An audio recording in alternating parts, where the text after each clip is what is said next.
ಸಂಗೊಳ್ಳಿ ರಾಯಣ್ಣ ಒಬ್ಬ ಧೀಮಂತ ನಾಯಕ. 230 ವರ್ಷದ ಆ ಜನ್ಮದಿನವನ್ನು ಕೂಡ ನಾವು ಆಚರಣೆಯನ್ನು ಮಾಡ್ತಾ ಇದ್ದೀವಿ.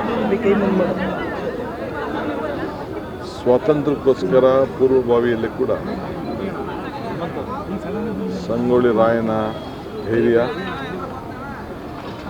ಅಂದು ಕಿತ್ತೂರು ರಾಣಿ ಚೆನ್ನಮ್ಮ, ಮೈಲಾರಪ್ಪ ಇವರೆಲ್ಲರ ಮಾಡಿದಂಥ ತ್ಯಾಗ ಈ ದೇಶಕ್ಕೆ ಸ್ವಾತಂತ್ರ್ಯ ಸಿಕ್ಕಿದೆ. ಭಾಳ ಚಿಕ್ಕ ವಯಸ್ಸಿನಲ್ಲೇ ಈ ದೇಶದ ಸ್ವಾತಂತ್ರ್ಯದ ಸಂಗ್ರಾಮಕ್ಕೆ ಪ್ರಾಣ ತ್ಯಾಗವನ್ನು ಮಾಡಿ ಇವತ್ತು ನಮಗೆಲ್ಲರ ಅವರ ಹೆಜ್ಜೆ ಗುರುತುಗಳು ನಮ್ಮ ಯುವಕರಿಗೆ ಸ್ಫೂರ್ತಿಯಾಗಿದೆ.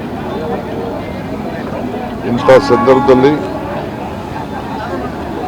ಇಂಥ ನಾಯಕರುಗಳು ಈ ದೇಶದ ಐಕ್ಯತೆ, ಸಮಗ್ರತೆ ಮತ್ತು ಶಾಂತಿಗೋಸ್ಕರ ಮತ್ತೆ ಹುಟ್ಟಿ ಬರಲಿ ಅಂತ ಹೇಳಿ ನಾನು ಪ್ರಾರ್ಥನೆ ಮಾಡ್ತಾ ಇದ್ದೇನೆ. ನಮ್ಮ ನಾಯಕರಾದ ಸಿದ್ದರಾಮಯ್ಯನವರು ಇಂಥ ಹೋರಾಟಗಾರನ ಹೆಸರು ಶಾಶ್ವತವಾಗಿ ಉಳಿಲಿ ಅಂಥೇಳಿ ಇವತ್ತು ಬೆಳಗಾಂ ಜಿಲ್ಲೆಯಲ್ಲಿ ಒಂದು ಐತಿಹಾಸಿಕವಾದಂಥ ಕ್ಷೇತ್ರವನ್ನು ಇವತ್ತು ಪ್ರಾರಂಭವನ್ನು ಮಾಡಿಸಿದ್ದಾರೆ. ಈಗಾಗಲೇ ಜನರಿಗೆ ಅಲ್ಲಿ ಭೇಟಿ ಕೊಟ್ಟು ಇತಿಹಾಸ, ಅವರ ಆಚಾರ ವಿಚಾರಗಳನ್ನು ತಿಳ್ಕೊಳ್ಳಿಕ್ಕೆ ಕೂಡ ಈಗಾಗಲೇ ಪ್ರಾರಂಭವನ್ನು ನಾವು ಮಾಡಿದ್ದೇವೆ.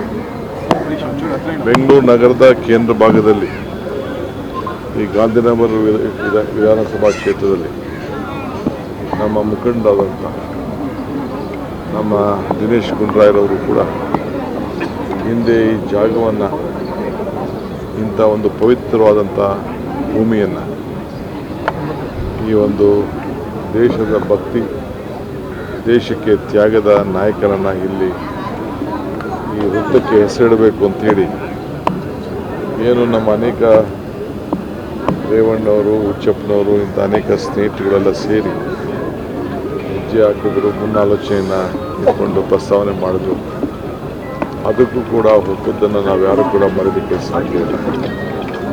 ವೃತ್ತ, ಮೇಲ್ಸೇತುವೆ, ರೈಲ್ವೆ ನಿಲ್ದಾಣ, ಮೇಲ್ಸೇತುವೆ ಎಲ್ಲ ಕೂಡ ಸೊ ಇವತ್ತು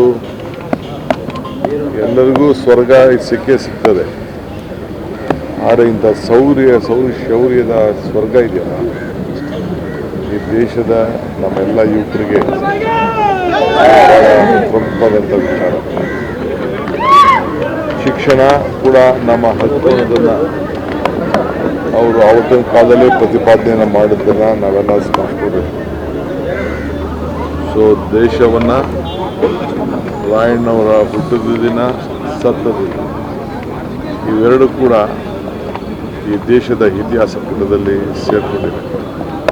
ಸ್ವಾತಂತ್ರ್ಯದಲ್ಲಿ ಮತ್ತು ಗಣರಾಜ್ಯೋತ್ಸವ ಇವೆರಡೂ ಕೂಡ ಒಂದು ಕಾಕತಾಳಿಯಂತೆ ನಾವೆಲ್ಲರೂ ಕೂಡ ಅವ್ರನ್ನ ಸ್ಮರಿಸ್ತಾ ಇದ್ದೇವೆ. ಅವರ ಹೆಜ್ಜೆ ಗುರುತುಗಳು ಯುವಕರ ಬದುಕಿನಲ್ಲಿ ಪ್ರತಿಯೊಬ್ಬರೂ ಕೂಡ ಮೈಗೂಡಿಸ್ಕೊಳ್ಳಿ ಅಂಥೇಳಿ ನಾನು ಒಬ್ಬ ಕರ್ನಾಟಕ ರಾಜ್ಯದ ಎಲ್ಲರೊಬ್ಬ ಸೇವಕನಾಗಿ ನಾನು ಪ್ರಾರ್ಥನೆ ಮಾಡ್ತಾ ಇದ್ದೇನೆ. ಮತ್ತೊಮ್ಮೆ ರಾಜ್ಯದ ಎಲ್ಲ ಜನತೆಗೆ ಈ 80ನೇ ವರ್ಷದ ಸ್ವಾತಂತ್ರ್ಯದ ಶುಭ ಸಂದರ್ಭದಲ್ಲಿ, ಸಂಗೊಳ್ಳಿ ರಾಯಣ್ಣ ಜನ್ಮದಿನ ಸಂದರ್ಭದಲ್ಲಿ ಶುಭಕಾಮನೆಗಳನ್ನು ಅರ್ಪಿಸ್ತಾ ಇದ್ದೀನಿ. ಚಾಮರಾಜನಗರದಲ್ಲಿ ಜಾನುವಾರುಗಳನ್ನು ಹುಡುಕಿ ಹೋದಂಥವ್ರನ್ನ ಅರಣ್ಯ ಇಲಾಖೆ ಸಿಬ್ಬಂದಿ ಎನ್ಕೌಂಟರ್ ಮಾಡಿದ್ದಾರೆ ಸರ್. ಹಾಗೆ ಎಲ್ಲ ಮಾಹಿತಿ ಕಡೆಗೆ 5 ಗಂಟೆಗೆ ತಲುಪಿದೆ. ಎಂಕ್ವೈರಿ ಆದರೂ ಕೂಡ ನಾವು ಮಾಡಿದ್ದೀವಿ. ವಾಸ್ತವಾಂಶ ತಿಳಿದಿದೆ. ಮಾಧ್ಯಮದಲ್ಲಿ ಈಗಾಗಲೇ ವಿಚಾರಗಳನ್ನೆಲ್ಲ ಇಲ್ಲ ತೋರಿಸ್ತಾ ಇದ್ದಾರೆ. ಅಲ್ಲಿ ಅರಣ್ಯ ಪ್ರದೇಶದಲ್ಲಿ ಈ ಘಟನೆ ನಡೆದಿದೆ. ಇವೆಲ್ಲ ದಾಖಲೆ ವಸ್ತುಗಳನ್ನೆಲ್ಲ ಬಂದೂಕೆಲ್ಲ ಕೂಡ ಸೀಸ್ ಮಾಡಿದೆ. ಒಬ್ಬರನ್ನ ಸಾಗಣೆ ಮಾಡೋಂಥ ಸಂದರ್ಭದಲ್ಲಿ ಸಾವೊಪ್ಪಿದೆ. ಮಿಕ್ಕಿದವನ್ನೆಲ್ಲ ವಶಕ್ಕೆ ತೆಗೆದುಕೊಂಡಿದ್ದಾರೆ. ಏನು ಒಂದು